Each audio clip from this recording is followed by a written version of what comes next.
I have decided that I wasn't super comfortable with this stand. It's just too flimsy for me. I'm just not going to trust it to hold this aquarium. I'm sure it's fine. They sell them all over, like I said. You know, this is a store-bought one. I just can't wrap my head around how flimsy this is compared to, say, the ones that we build like this. So we're going to build a new stand, something sturdy with the 2x4s like I've done in all my other videos and for all my other aquariums. It'll make me feel better at night having a nice sturdy stand. So how big is the stand going to be? It is going to be 49.5 inches long. It's going to be 19.5 inches deep, and I'm going to build it 30 inches tall. I need 4 legs at 30 inches. We'll mark this at 30, like this.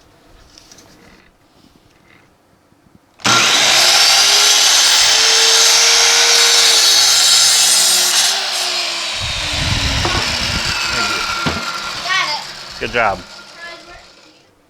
I have my boards all cut. These are going to be the legs. These are going to be the cross beam supports. And these are going to be the actual frame, the top and the bottom frame. So let's put it together. We have the top frame together. Now I'm going to put the supports in.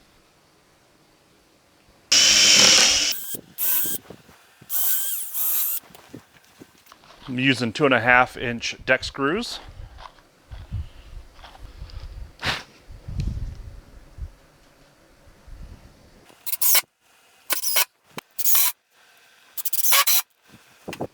The top half of the frame is done. Time to get working on the bottom. Making progress.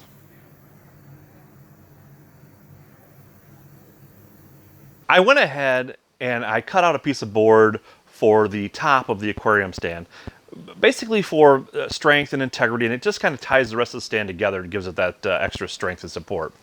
And I know what you're thinking as you look at this. You're thinking, is that guy really wearing a Cedar Point sweatshirt? And the answer is yes. I'm working in the garage. That's what I got. Anyway, no, seriously. I know what you're thinking. Why did that guy use that type of wood for an aquarium top to the stand? Because the aquarium, you know, has water and it has a chance of getting wet. Well, first of all, I like to keep the water in the tank. But on those times that it does come out, splashing, water changes, that kind of stuff, I paint this stuff anyway. It gets a good coat of paint on it. And I use this OSB on all of my other aquarium stands, and it works out pretty good. Knock on OSB. So my point is this. I could have went out, I could have spent $40 on a huge piece of plywood, and it would have been great, and it would have been sturdy, and it would have been sandable and paintable, and everything would have been fantastic about it.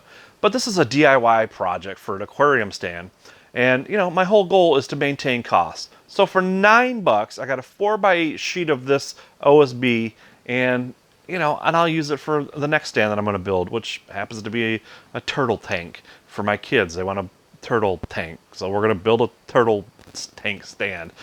Check back for that one. But anyway, that's what we're doing now. This is where we're at. Let me show you something else that I'm going to do to this this stand. I'll show you. So, come in here.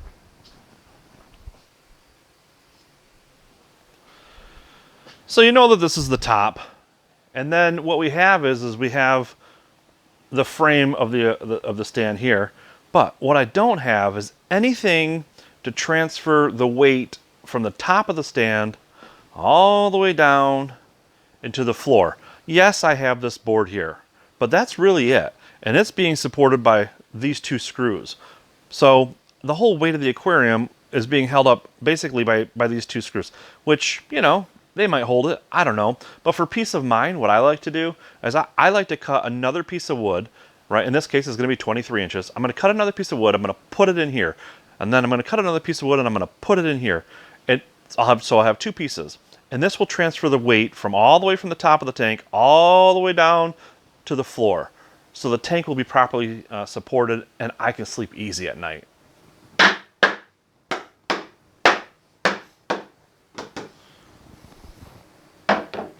So we'll put this additional piece in, and then I'll come back with this piece, and I'll put this piece in as well. And this gives us our nice corner that transfers the weight from all the way to the top, all the way to the bottom. And we know that we've got some good support here. So that's what we're going to do. I'm going to do that all the way around. So in addition to the boards that I already cut, so I have these two. So I need 2 for each corner. So 2, 4, 6, 8. 6 boards at 23 inches to fit in here. This is where we're at with the stand tonight. I'm going to call it a day. I got it together here. I got to make some cabinet doors for it. And then I got to wrap the outside and then paint it. That's what's next. See you tomorrow.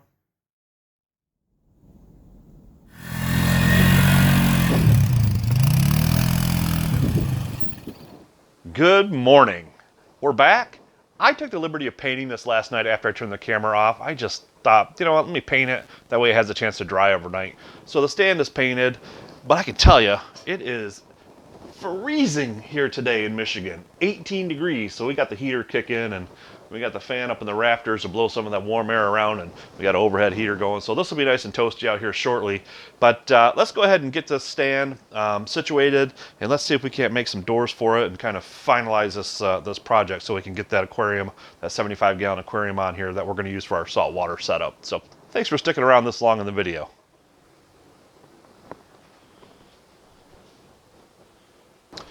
I'm going to use this pocket hole maker to make our pocket holes. Okay, let's see. Did we make a mistake? Heck no, look at that. Perfect. Perfect. All right, let's do it again.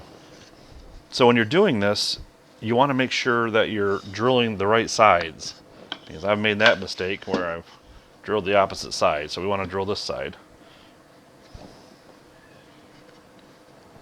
You just put it in this tool and you just knock it down. And the cool part about this is it tells you, so this board is a 3/4 inch board, so it tells you here, you can adjust this up and down for your measurements, 1/2 inch, 5/8, 3/4, and then it goes all the way down and this locks it in. So cool.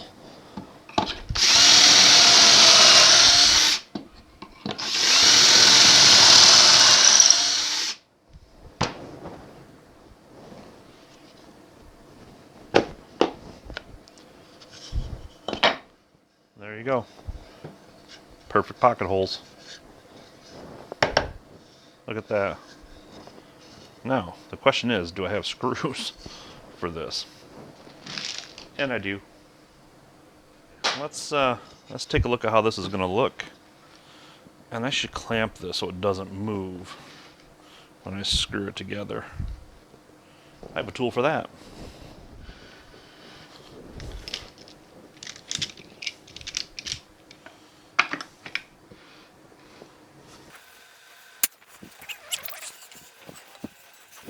So I clamp this together, that way when I screw it, it holds tight and it stays lined up. Comes with a special bit to fit these screws. I don't know if you can see from way up there. And these pocket screws go right in here, like this.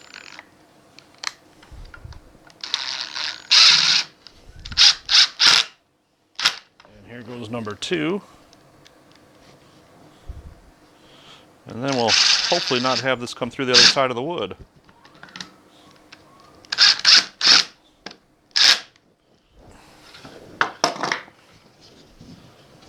This is what it's going to look like.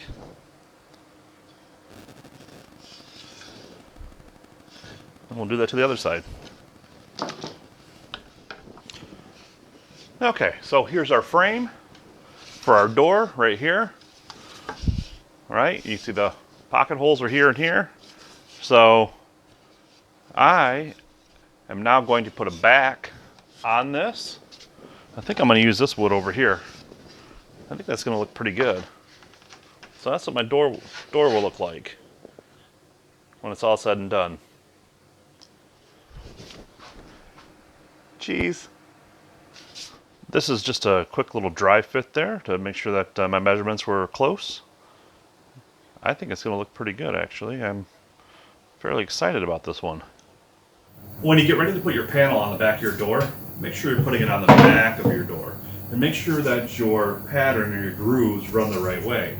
So this is the top of my door, and I want these to go north and south, if you will. So they're going to go on here like this. And then before you nail it, just flip it over and take a look. Make sure it's what you want. And that is what I want right there. So we'll just tack this in.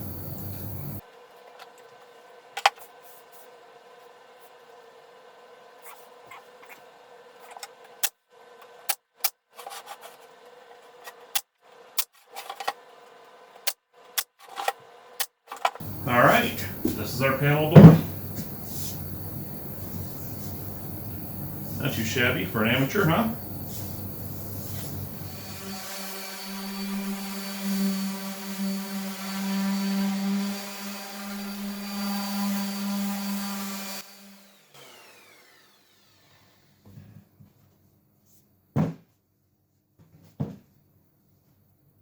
Not too bad, huh?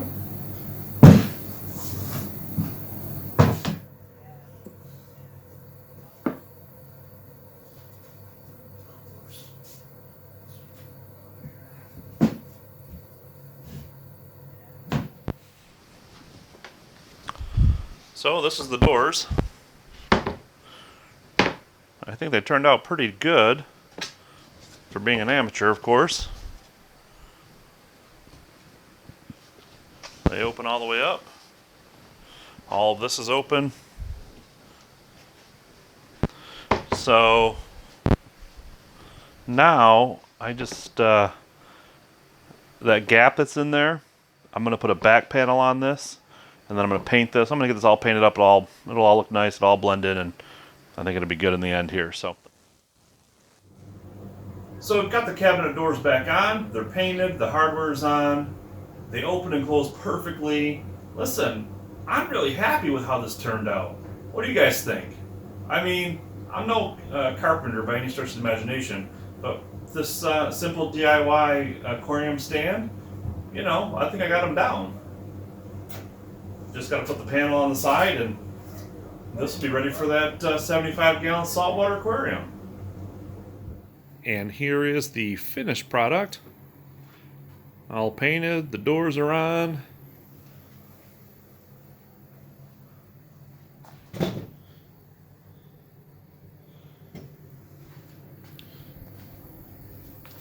Overall, I think it turned out pretty good. We carried the stand downstairs, got the aquarium on it. Now we are going to finish leveling it out. The aquarium and the stand are now completely level, so let's go ahead and fill it up.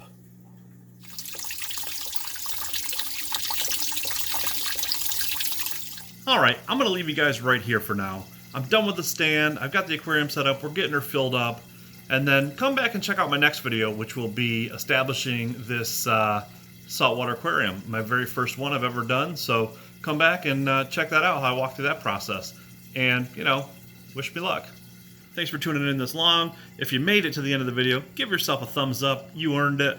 And as always, thanks for visiting the Jibo Garage channel, and we hope to see you back. Take care. 48, excuse me, 28 degrees outside. PetSmart or something like that. So let's try that one more time. Oh, why'd you use that? Well, because it's cheap. Otherwise, we'd be buying some fancy crap. So $9. I can't even do the joke. It's like a photo prop. Go ahead, do it. You're having fun.